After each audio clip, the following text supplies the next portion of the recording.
আমি বক্তাদের প্রতি দৃষ্টি আকর্ষণ করছি, আপনারা সভাপতির নাম বলবেন আর কারো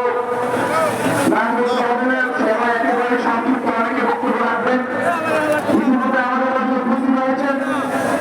ঢাকা মহানগর দক্ষিণ প্রাণীদের সংগ্রামী সদস্যদের রেজাল্ট করিমখানা আহ্বায়ক রেজাল্ট করিমখানা এবং সভাপতির পাশে পড়াই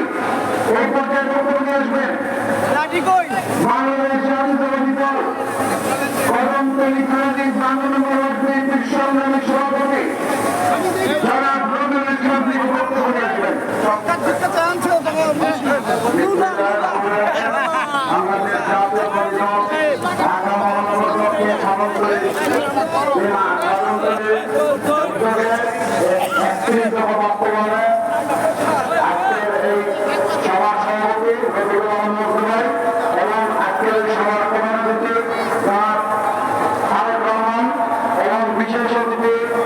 আমাদের ঢাকা এবং মাতৃ মানুষের নেতা আমার সভাপতি আহমদ ভাই উপস্থিত আছেন সংসদ আছেন